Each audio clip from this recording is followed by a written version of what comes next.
Okay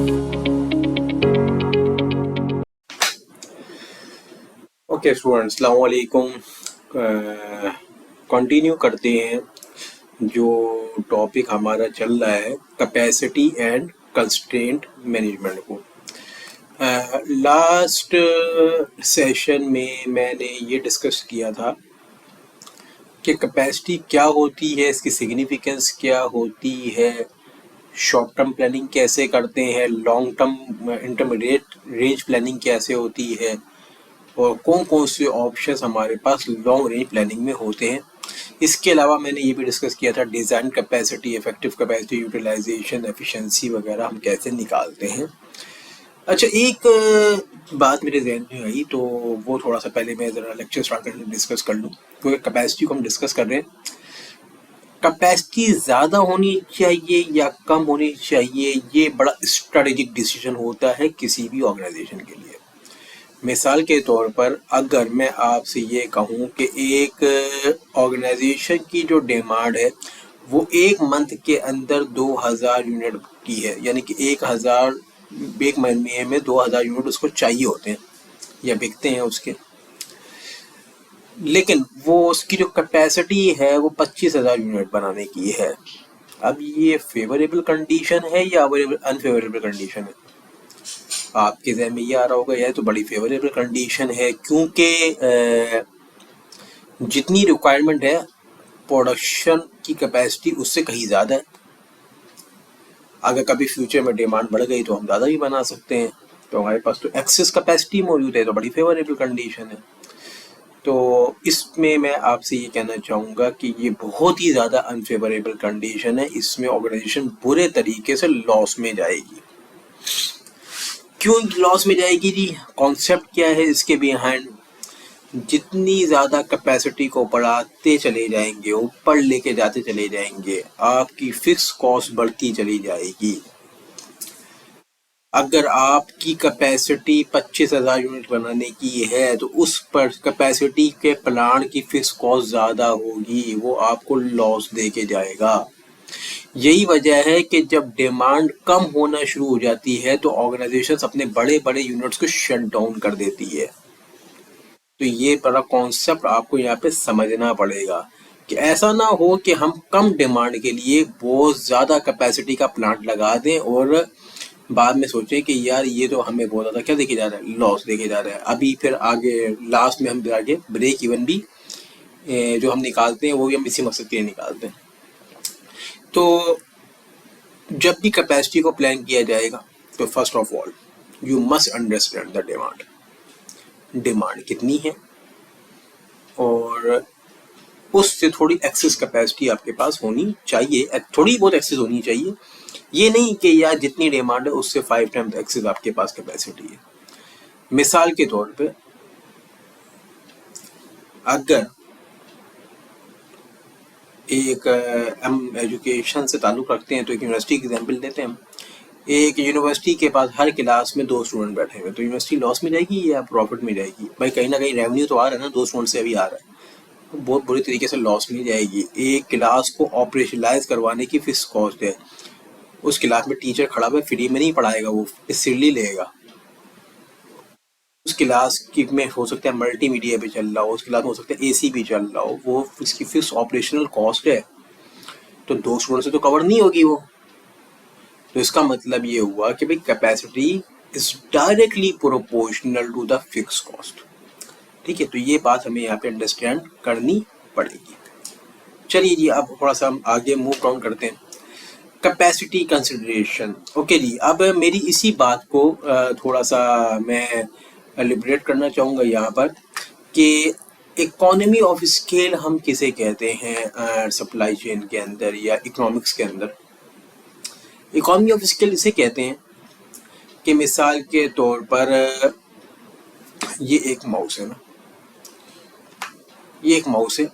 अगर company इसको manufacture करती है तो इसके अगर 100 यूनिट बनाते हैं तो कंपनी को ये एक माउस पड़ता है मिसाल के तौर पे 500 रुपये का, और कंपनी इसके 2000 यूनिट बनाती है तो कंपनी को एक माउस पड़ेगा 300 रुपये का। कैसे पॉसिबल हो गया? क्वांटिटी बढ़ाने से कॉस्ट कैसे कम हो गई? अब मैं वही एग्जांपल लेके चलता हूँ आपके सामने जो मैं लेके चला था। एक क्लास में 2 स्टूडेंट बैठे हुए और उसी तरीके की एक और क्लास में 50 स्टूडेंट बैठे हुए। क्लास की एक पर्टिकुलर फिक्स कॉस्ट है जो कि वेरी नहीं करेगी नंबर ऑफ स्टूडेंट के साथ। अब मैं एक अगर क्लास की फिक्स कॉस्ट टीचर की और सारे ओवरहेड्स मिला के 50,000 है, 50,000 को अगर मैं 50 से डिवाइड करूं मेरे पास 10,000 पर स्टूडेंट आ जाएगी कॉस्ट के यार। लेकिन अगर मैं 50,000 को 2 से डिवाइड करूं तो 25,000 का एक स्टूडेंट आपको पढ़ रहा होगा। ये क्या हुआ? ये आपने क्वांटिटी बढ़ा रहे हैं तो कॉस्ट क्या हो रही है? रिड्यूस हो रही है। क्यों? क्योंकि आपकी जो फिक्स कॉस्ट है वो ज़्यादा नंबर ऑफ यूनिट्स पे क्या हो जाती है? डिवाइड हो जाती है। ठीक है, तो ये कॉन्सेप्ट कहलाता है इकोनॉमी ऑफ स्केल कि जब you are doing the mass production तो आपकी फिक्स कॉस्ट कम होने की वजह से आपके पास जो कॉस्ट ऑफ प्रोडक्शन होती है वो कम हो जाती है। चाइना क्यों इतना चीप प्रोडक्ट्स हमें पास प्रोवाइड कर देता है? हम पाकिस्तान के अंदर एक नीडल नहीं बना पाते, बना तो लेते हैं लेकिन वो हमें यहाँ पे महंगी पड़ती है। चाइना वहाँ से बनाने के बाद एक्सपोर्ट करने के बाद पाकिस्तान में सेल होती है तो वो सस्ती पड़ जाती है हमें चाइना से मंगाने की, लेकिन हम खुद बनाते तो हमें महंगी पड़ती है। क्या वजूहत है भाई? वो मास प्रोडक्शन करता है, वो क्वांटिटी पे खेल रहा है। वो जितनी ज़्यादा क्वांटिटी बनाएंगे उतनी ज़्यादा आपको क्या पड़ेगी? कॉस्ट आपको कम पड़ेगी। तो ये कॉन्सेप्ट कहलाता है इकोनॉमी ऑफ स्केल का। अच्छा, अब एक कॉन्सेप्ट लेकिन यहाँ पे समझने का है। एक कॉन्सेप्ट तो कहलाता है इकोनॉमी ऑफ स्केल और एक कहलाता है डिस इकोनॉमी ऑफ स्केल।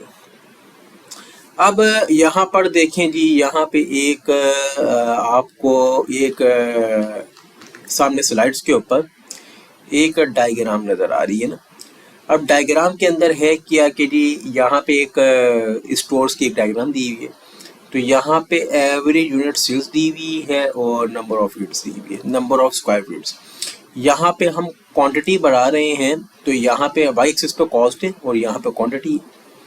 अब क्वांटिटी बढ़ा रहे हैं जी तो हमारे पास कॉस्ट एक टाइम पीरियड तक कम हुई, एक ऑप्टिमम पॉइंट आ गया। ये जो पॉइंट है ये हमारा ऑप्टिमम पॉइंट कहलाता है, यानी कि सबसे ज़्यादा कम कॉस्ट हमारी यहाँ पर हो रही है। इसके बाद अगर मजीद क्वांटिटी बढ़ाते हैं तो कॉस्ट दोबारा बढ़ना शुरू हो जाती है। जहाँ से कॉस्ट दोबारा बढ़ना शुरू होगी वहाँ से हमारे पास डिसइकोनॉमी ऑफ स्केल शुरू हो गया। इससे पहले इस पॉइंट से पहले इकोनॉमी ऑफ स्केल था, इसके बाद डिसइकोनॉमी ऑफ स्केल शुरू हो गया। क्या कॉन्सेप्ट है जी इसके बिहाइंड डिसइकोनॉमी ऑफ स्केल? अभी तो कह रहा था, अभी आप सोच रहे होंगे, अभी तो सर कह रहे थे कि जी ज़्यादा क्वांटिटी करने से कॉस्ट कम होती है और फिक्स कॉस्ट कम हो जाती है। अब ये मजीद क्वांटिटी बढ़ाने से कॉस्ट बढ़ क्यों रही है? अब इसकी एग्जांपल देता हूँ मैं आपको। अगर एक ऑर्गेनाइजेशन की कैपेसिटी है कि वो एक दिन के अंदर 1000 यूनिट बना सकती है, ठीक है, तो अगर 1000 यूनिट वो बनाए एक दिन के अंदर तो वो मिनिमम कॉस्ट लेवल पे पहुंच जाएगी, यानी कि ऑप्टिमम लेवल ऑफ कॉस्ट पे पहुंच जाएगी, क्योंकि उसने अपनी कैपेसिटी को 100% क्या कर लिया? अचीव कर लिया। तो 100% फिक्स कॉस्ट क्या हो जाएगी? आपकी अचीव हो जाएगी, यानी कि डिवाइड हो जाएगी।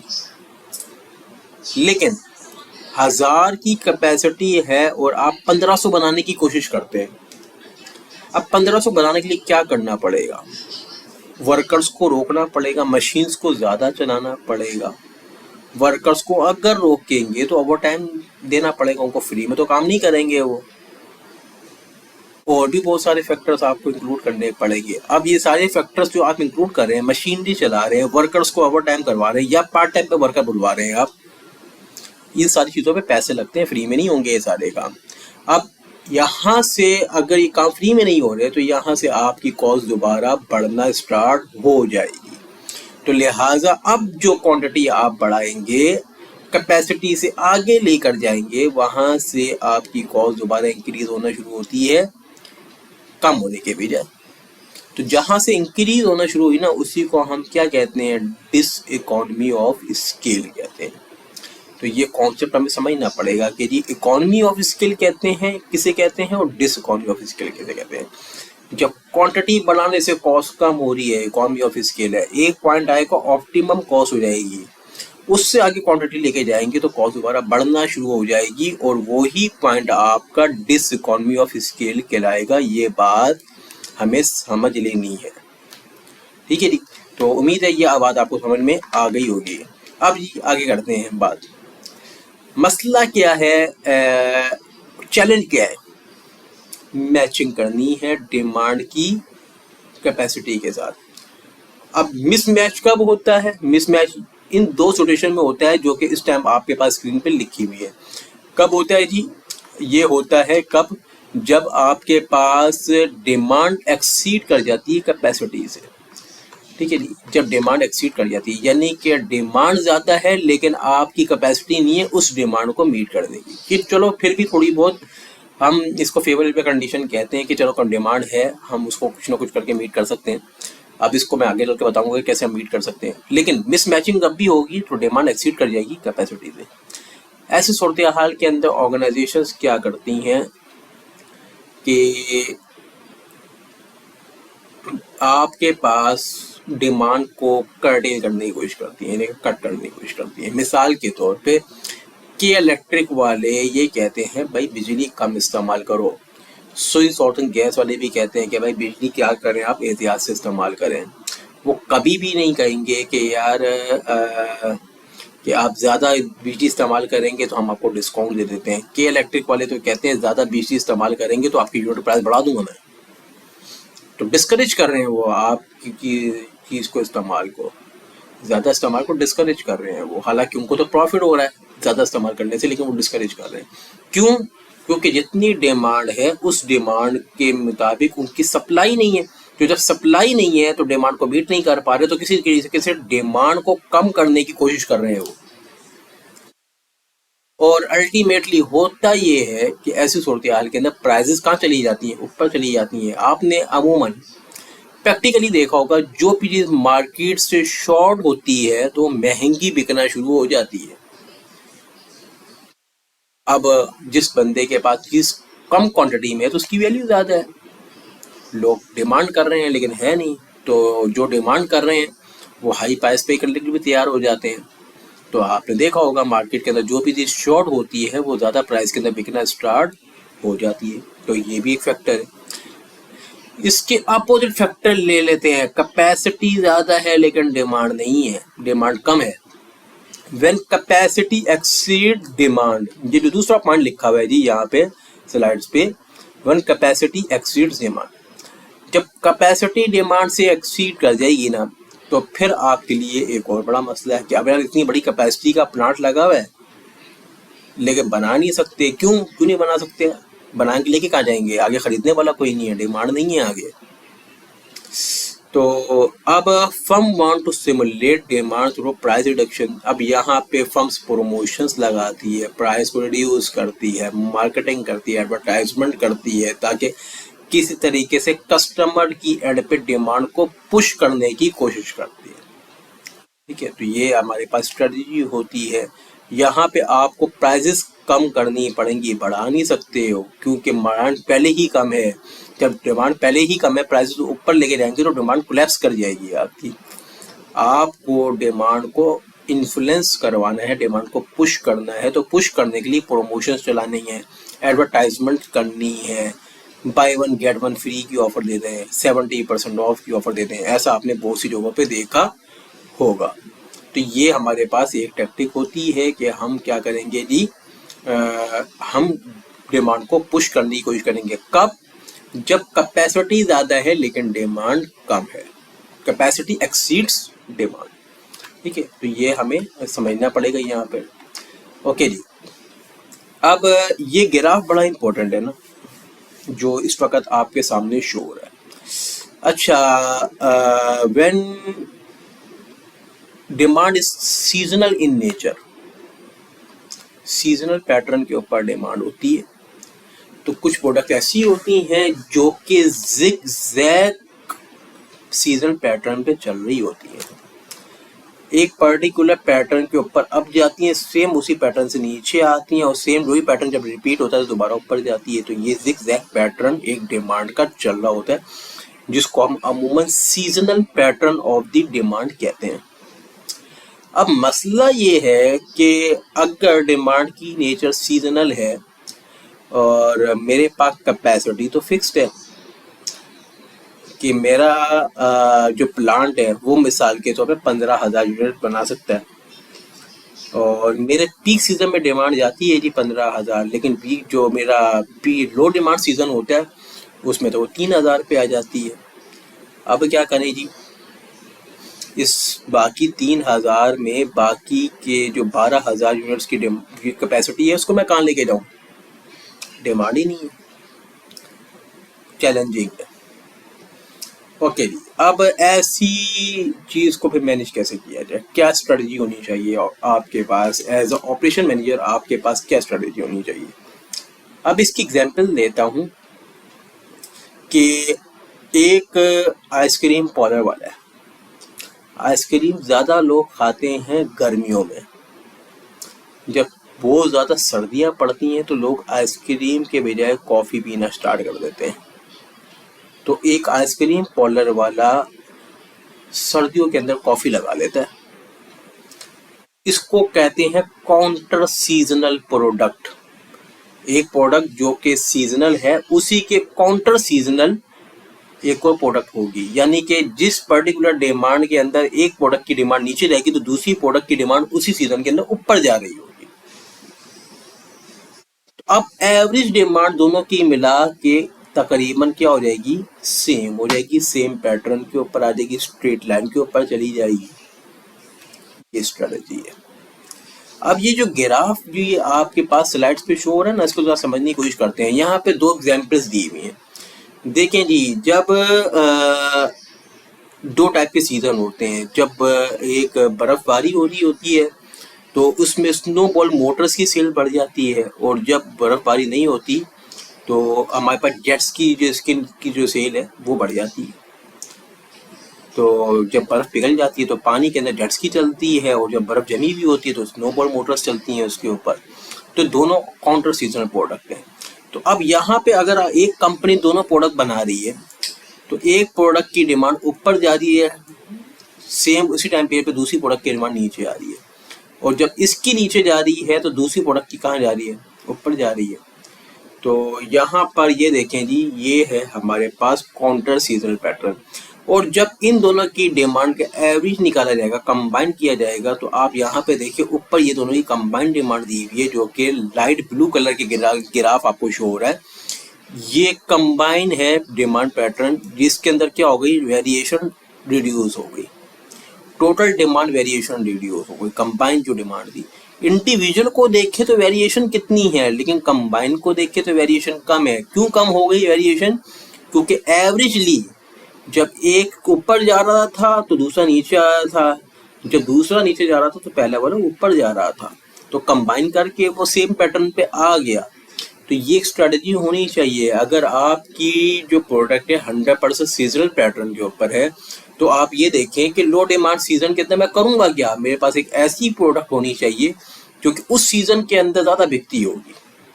ठीक है, बड़ा इंपॉर्टेंट पॉइंट है ये। ठीक है, इसको हमें समझना पड़ेगा। ओके जी, इस चैप्टर का सबसे इम्पोर्टेंट पार्ट आ गया है अब बॉटलनेक।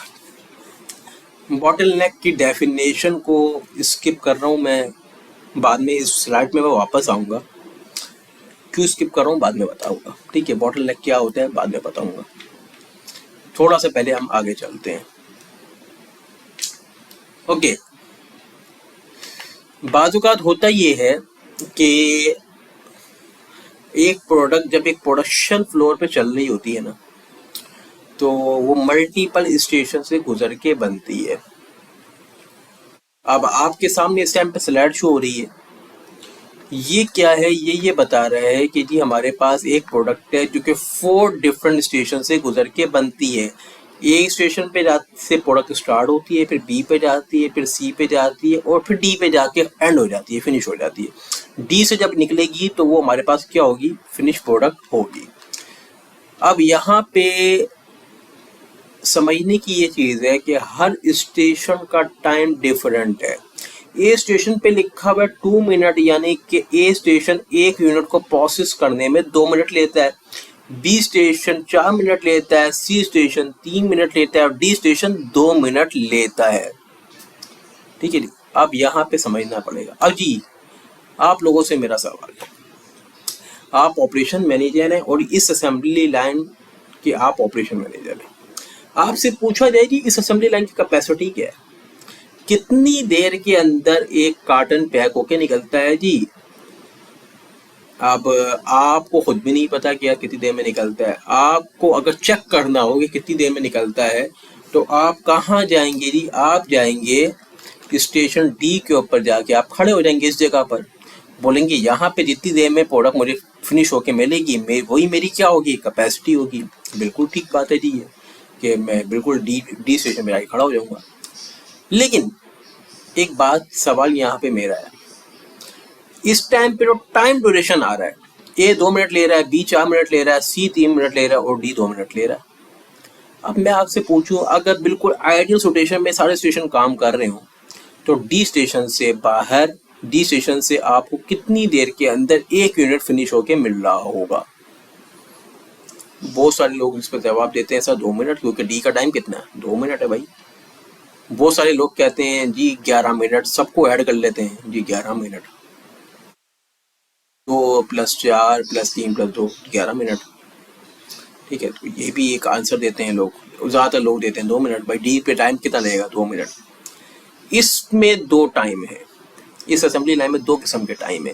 अगर सबको ऐड कर लेना तो ये बन रहा है 11 मिनट। 11 मिनट इस असेंबली लाइन का थ्रूपुट टाइम या साइकिल टाइम कहलाता है। 11 मिनट सबको ऐड कर ले, सारे स्टेशन के टाइम को ऐड कर लेना, ये थोड़ा सा बात को समझना है, टेक्निकल है, सबको ऐड कर लेना तो ये कितना बन रहा है, 11 मिनट। 11 मिनट इस असेंबली लाइन का थ्रूपुट टाइम या साइकिल टाइम है। और एक टाइम इसमें ऐसा है जो कि सबसे ज्यादा है, क्या है वो स्टेशन बी का है, जो कि 4 मिनट है। ये जो 4 मिनट का टाइम है ये इस असेंबली लाइन का सिस्टम टाइम या बॉटलनेक टाइम है। ठीक है, ये 2 स्टेटमेंट आपने याद रखनी है कि इस असेंबली लाइन का साइकिल टाइम या थ्रूपुट टाइम 11 मिनट है सबको ऐड करने के बाद, और एक ऑपरेशन ऐसा है जो कि सबसे ज़्यादा टाइम ले रहा है वो है 4 मिनट, यानी कि सिस्टम टाइम कितना है, 4 मिनट। ठीक है जी, अब मैं आपसे ये कहूँगा जी, जब आप स्टेशन डी पे खड़े हुए होंगे ना तो आपको हर 4 मिनट के बाद एक कार्टन बैग होकर मिल रहा होगा, ये मेरा क्लेम है जी। अब ये बात आपको शायद समझ में ना आ रही हो तो मैंने इसको ड्राइव किया हुआ, यहाँ पे ड्राइव करके देखते हैं। चलिए जी, एज्यूम करते हैं कि 8 बजे स्टेशन ए ने काम स्टार्ट किया, यानी कि जो प्लांट था ना, जो असेंबली लाइन थी, सुबह 8 बजे स्टार्ट होगी। अब 8 बजे स्टेशन ए ने पहले यूनिट पे काम स्टार्ट किया तो ये स्टेशन पहले यूनिट पे कितना टाइम लगाएगा जी, 2 मिनट लगाएगा। 8:02 पे ये स्टेशन बी पे मूव काउंट कर देगा इसको, ये स्टेशन बी पर आ गया। जरा आपने स्कीम पे जरा ध्यान से देखना है, स्टेशन बी को 8:02 पे रिसीव हो गया, ये मजीद 4 मिनट लगाएगा तो 8:06 पे ये आगे फॉरवर्ड हो गया। स्टेशन सी इस पे मजीद 3 मिनट लगाएगा तो 8:09 पे ये आगे फॉरवर्ड हो गया स्टेशन डी के पास। स्टेशन डी इस पे मजीद 2 मिनट लगाएगा तो 8:11 पे पहला यूनिट फिनिश हो गया। अब आपके जहन में आ रहा है सर हम भी तो ये बात कह रहे थे 11 मिनट में होगा, 11 मिनट में सर जी पहला हुआ है। अब देखते हैं आगे क्या होता है।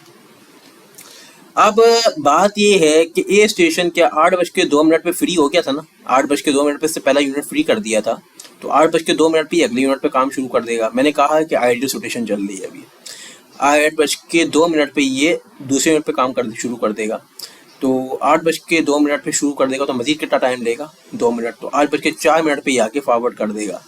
अब बात यहाँ पे टेक्निकल पॉइंट है। अब 8:04 पे स्टेशन बी को सेकंड यूनिट रिसीव हो गया है, लेकिन ये 8:04 पे इस पे काम नहीं कर सकता क्योंकि 8:04 पे भी पहले ही यूनिट पे काम कर रहा होगा, क्योंकि बिकॉज ये पहले यूनिट से फ्री कितने बजे हुआ था, 8:06 पे हुआ था। तो इस पर काम ये कब स्टार्ट कर पाएगा, 8:06 पे। तो 8:06 पे जब ये इस यूनिट पे काम स्टार्ट करेगा तो मजीद कितना टाइम देगा, 4 मिनट, तो 8:10 पे ये आगे फॉरवर्ड करेगा। ठीक है जी। 8:10 पे तीसरा यूनिट दूसरा यूनिट स्टेशन सी को रिसीव हुआ। 8:10 पे ये फ्री बैठा हुआ था क्योंकि पिछला यूनिट इसने 8:09 पे फ्री कर दिया था। 8:10 पे इसको दूसरा यूनिट रिसीव हुआ, वो फ़ौरन इस पे काम स्टार्ट कर देगा बिकॉज ये फ्री था। मजीद कितना टाइम लगेगा का 3 मिनट, तो 8:13 पे ये दूसरा यूनिट डी को फॉरवर्ड कर देगा। 8:13 पे डी यूनिट फ्री बैठा हुआ था, पीछे से मैच करेंगे जी क्योंकि 8:11 पे ये पहले यूनिट से फ्री हुआ था ना, तो 8:13 पे फ्री बैठा हुआ था, फ़ौरन काम स्टार्ट कर देगा। मजीद कितना टाइम लगाएगा 2 मिनट, तो 8:15 पे दूसरा यूनिट हमारा फिनिश हो जाएगा। ओके जी। 8:04 पे स्टेशन ए जो है सेकंड यूनिट से फ्री हो गया था, तो 8:04 पे ये तीसरे यूनिट पे काम स्टार्ट कर देगा। मजीद कितना टाइम लगाएगा जी 2 मिनट, तो 8:06 पे ये स्टेशन बी पे फॉरवर्ड कर देगा। स्टेशन बी को तीसरा यूनिट 8:06 पे रिसीव हुआ, लेकिन काम कब स्टार्ट करेगा इसके ऊपर 8:10 पे, क्योंकि 8:06 पे तो अभी दूसरे यूनिट पे काम कर रहा होगा ना। 8:10 पे काम स्टार्ट करेगा, मजीद कितना टाइम देगा 4 मिनट, तो 8:14 पे ये आगे फॉरवर्ड हो जाएगा। अब ये 8:14 पे ये फ़ौरन इस पे काम स्टार्ट कर देगा, मजीद कितना टाइम लेगा 3 मिनट, तो 8:17 पे आगे फॉरवर्ड हो जाएगा। मजीद कितना टाइम ये लेगा 2 मिनट, तो 8:19। तो अब पहला यूनिट जल्दी फिनिश हुआ 8:11 पे, दूसरा यूनिट फ्री हुआ 8:15 पे, तीसरा यूनिट फ्री हुआ 8:19 पे। कितने कितने डिफरेंस से हमारे पास एक एक यूनिट बन रहा है जी। ये डिफरेंस कितना आ रहा है 4 मिनट, और ये 4 मिनट टाइम किसका था स्टेशन बी का। अब क्या जी बात समझ में आई इससे बात ये समझ में आई कि सर जी स्टेशन बी जो है इस असेंबली लाइन के अंदर बॉटल नेक है जो कि पूरे प्रोसेस को स्लो कर रहा है। बाकी तमाम स्टेशंस के टाइम कम है, लेकिन रेट ऑफ आउटपुट कितना आ रहा है 4 मिनट आ रहा है। अब इसके अंदर एक सवाल और भी है, मैं ज़रा पीछे वापस आता हूँ जी। अगर इस स्टेशन का मैं ये असेंबली लाइन आगे बनी हुई है ना, तो एक फार्मूला है इसके अंदर total production time, throughput time plus m-1 into bottleneck time. अगर मैं 3 स्टेशन का डायरेक्ट टाइम निकालना 3 यूनिट्स का डायरेक्ट टाइम निकालना चाहता है मैं इस असेंबली लाइन के ऊपर कि 3 यूनिट इस असेंबली लाइन पे कितने टाइम में बनेंगे अगर प्रोडक्शन स्टार्ट होती है उसके बाद, तो जी पहले यूनिट का हमने ले लिया थ्रूपुट टाइम जो कि 11 मिनट है, प्लस n-1 बाकी के ऊपर जो टाइम यूनिट बचेंगे उसको बॉटलनेक से क्या कर देंगे टाइम से मल्टीप्लाई कर देंगे।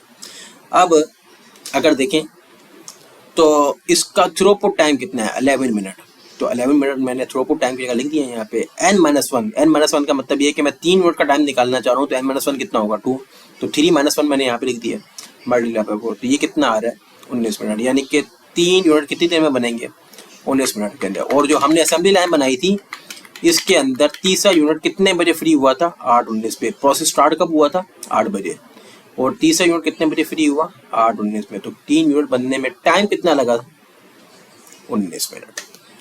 ठीक है जी।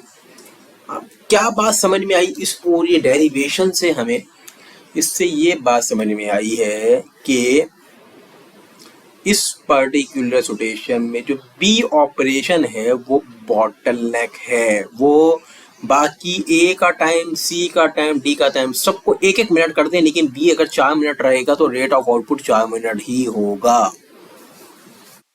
ठीक है जी। तो यहाँ पे हमारे पास बी ऑपरेशन जो है वो बॉटलनेक है, यानी कि एक असेंबली लाइन के अंदर जो ऑपरेशन सबसे ज्यादा टाइम ले रहा है ना वही आपका बॉटलनेक है। अब इसके बिहाइंड थ्योरी ये है कि भाई अगर कैपेसिटी बढ़ाना चाह रहे हो तो सबसे पहले बॉटलनेक का टाइम रिड्यूस करना पड़ेगा, अदरवाइज कैपेसिटी नहीं बढ़ेगी। सारे स्टेशंस का टाइम 1 मिनट कर दो, लेकिन जब तक बी ऑपरेशन का टाइम कम नहीं करोगे रेट ऑफ आउटपुट नहीं बढ़ेगा तुम्हारा। बात समझ आ रही है नहीं आ रही? नहीं आ रही हो तो आप मुझसे सवाल कर सकते हैं कमेंट सेक्शन में। ठीक है जी। अब आता हूं मैं वापस कि फिर बॉटलनेक की डेफिनेशन क्या है। बॉटलनेक की डेफिनेशन क्या कहती है? बॉटलनेक की डेफिनेशन ये कहती है कि एक बॉटलनेक वो प्रोसेस होता है जो कि आपका किसी भी प्रोसेस को लिमिट फैक्टर कर देता है, यानी कि रुकावट पैदा कर देता है। Bottle neck refers to a neck of the bottle. ये मेरी डेफिनेशन नहीं है, बुक से मैंने डेफिनेशन ली हुई है। तो ये लिख रहा है कि बॉटल नेक रेफर करती है एक लिटिल नेक, जो बॉटल की नेक होती है उससे। अब मैं आपको प्रैक्टिकली थोड़ा सी चीज़ें बताता हूँ। चलें जी, ये बॉटल है, नज़र आ रही है आपको?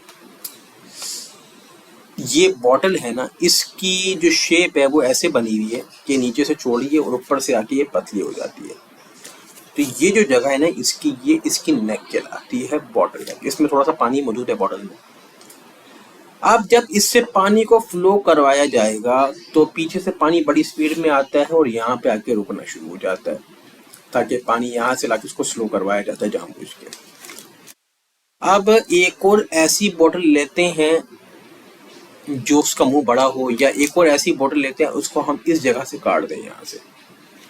अब दो गिलास रख देते हैं सामने, एक में इस बोतल से पानी डालते हैं और एक में उस बोतल से पानी डालें जिसको आपने ऊपर से काट दिया।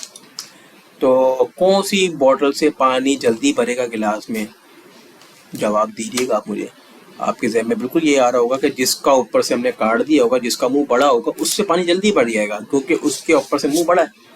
अब इससे बात ये समझ में आ रही है कि इस बोतल की जो नेक है वो पानी के फ्लो में रुकावट पैदा करती है जब हम इसमें से पानी डालते हैं गिलास के अंदर। तो ये जो नेक है ना बॉटल की, इसी थ्योरी को सामने रखते हुए बॉटल नेक हर उस ऑपरेशन को कहा गया था जो कि लिमिट कर देता है तमाम फैक्टर्स को, पूरी कैपेसिटी को लिमिट कर देता है। इसी को बॉटल नेक कहा गया था, इसी से बॉटल नेक थ्योरी निकली थी। ठीक है, उम्मीद है आपको बातें समझ में आ गई होंगी और आपको चीज़ें समझ में आ रही होंगी। अब बाकी इस लेक्चर को हम आगे कंटिन्यू करेंगे। अभी ब्रेक इवन भी है इसके अंदर, तीसरा पार्ट भी हमारा इस लेक्चर के अंदर आएगा। ठीक है जी, तो उम्मीद है चीज़ें आपको समझ में आ रही होंगी। ये डेरिवेशन मैं आपको दोबारा दिखा देता हूँ कि ये हमारे पास सपोज प्रोडक्शन कहाँ से स्टार्ट होती है, 8 बजे से, और फिनिश प्रोडक्ट हमारे पास ये निकलनी है 8:11, 8:15, 8:19। डिफरेंस कितना आ रहा है जी? 4 मिनट। और 4 मिनट किसका टाइम था? Station B. तो इस असेंबली लाइन के अंदर जो है बी स्टेशन जो है वो हमारा क्या है? बॉटल नेक है। ठीक है, तो अब अगली वीडियो में मैं यहीं से कंटिन्यू करूंगा और देखूंगा parallel assembly line, multiple assembly line के अंदर हम कैसे टाइम को कैलकुलेट करते हैं। ठीक है, तो उम्मीद है चीज़ें आपको समझ में आ रही होंगी। ठीक है, तो और ये है हमारा जो चैप्टर चल रहा है कैपेसिटी एंड कंस्ट्रेंट मैनेजमेंट का, बहुत इंपॉर्टेंट चैप्टर है। अगली वीडियो में हम इंशाल्लाह जिक्र करेंगे हम ब्रेक इवन का भी। ब्रेक इवन आपने बहुत मज़ा पढ़ा हुआ होगा, लेकिन इसके अंदर मैं मल्टीपल प्रोडक्ट का ब्रेक इवन आपको निकालना सिखाऊंगा। तो वो मल्टीपल प्रोडक्ट्स एक ही अगर प्रोडक्शन फ्लोर पे चल रही हो तो वो उसका ब्रेक इवन कैसे निकलता है, इंशाल्लाह ये भी मैं आपको निकालना बताऊंगा। ठीक है, तो उम्मीद है आपको चीज़ें समझ में आ रही होंगी। मिलते हैं इंशाल्लाह अगली वीडियो में। अल्लाह हाफिज़।